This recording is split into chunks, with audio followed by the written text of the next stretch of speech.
కోట్లు దోచుకున్నాడు.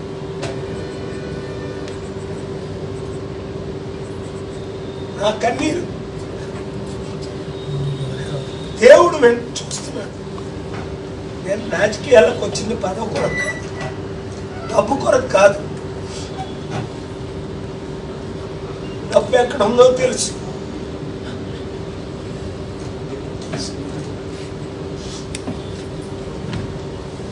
దానికి తిండి లేక, కట్టుకోవడానికి బట్ట లేక, చదివించడానికి పిల్లల్ని చదివించలేక,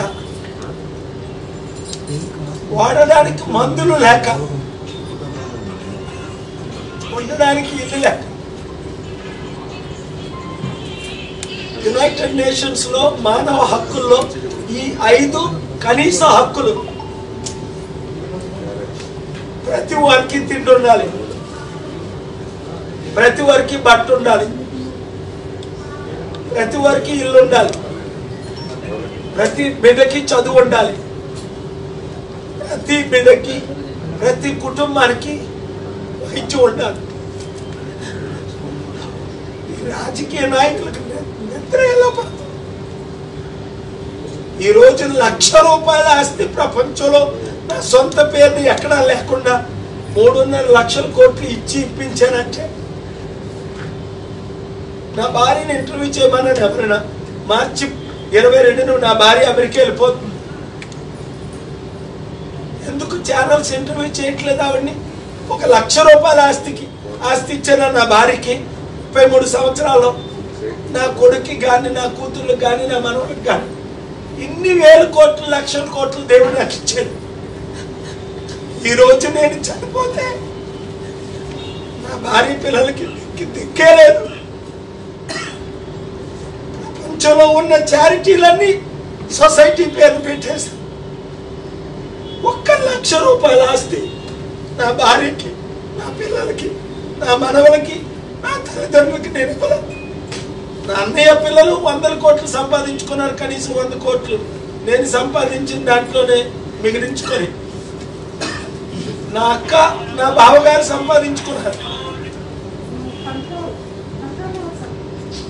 కానీ నా హృదయ వేదన నా ప్రజలకు తెలియాలి. అభివృద్ధి చేయాలి. 1 రూపాయి అడగట్లే.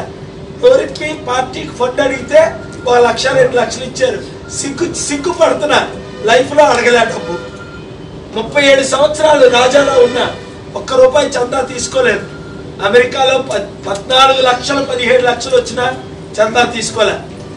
మయామిలో 1,50,000 మంది వచ్చారు. సిన్సినాటిలో మన యనమల రామకృష్ణుని గారు ఇప్పుడున్న ఫైనాన్స్ మినిస్టర్ ఆశ్చర్యపోయారు 97లో. ఏంటి పాలు గారికి, ఏంటి జనం? స్టేడియంలో 1,00,000 మంది 65 రూపాయలు కట్టుకు వచ్చారు లోపలికి. ఒక్కరి దగ్గర 1 రూపాయి చందా తీసుకోలేదు. ఆ ప్రామిస్ ఆర్గనైజేషన్ వారు తీసుకున్నారు 1 రూపాయి. అలాంటిది నేను పార్టీకి డొనేషన్ ఇవ్వని నేను ఎందుకు అడుగుతున్నా? చట్ట విరుద్ధం అమెరికా డబ్బు తేవడం. ఇప్పుడు ముఖ్యమంత్రి అయితేనే వాళ్ళని తీసుకొస్తారా? మామూలుగా ఒక రాష్ట్ర పౌరుడిగా సమాజంలో బాధ కలిగి మీరు ఇందాక కొంత ఎమోషనల్ కూడా అయ్యారు. మరి ముఖ్యమంత్రి అవ్వకోకుండా రాష్ట్రానికి పార్టీ పెట్టుకోకుండా కూడా మీరు బిలియనర్స్ తీసుకొచ్చి రాష్ట్రానికి ఫండింగ్ సమకూర్చి చేయొచ్చు కదా సార్? మంచి ప్రశ్న అండి. వీసాలు ఇవ్వట్లేదు కదా, ఒక్కరికి 1 వీసా ఇవ్వట్లేదు కదా. మొన్న ఎవాండర్ హోలీఫీల్డ్ వస్తే ఈ మధ్యని ఢిల్లీ ఎయిర్పోర్ట్ లో ఆయన ఎత్తుకొని సెక్యూరిటీ రిటర్న్ ఫ్లైట్ లో పంపించారు. ఒక ప్రైవేట్ సిటిజన్ హోలీఫీల్డ్ వస్తే ఇంకంతకని ఏం చెప్పమంటారు? నన్ను కలవడానికి వస్తే ఎయిర్పోర్ట్ లో పట్టుకొని తిరిగి తీసుకెళ్లి పంపించారు. ఎలా తీసుకొస్తాం? ఇలాంటి రౌడీలు రాజకీయ నాయకులు అయ్యారు, ఇలాంటి దుష్టులు రాజకీయ నాయకులు అయ్యారు.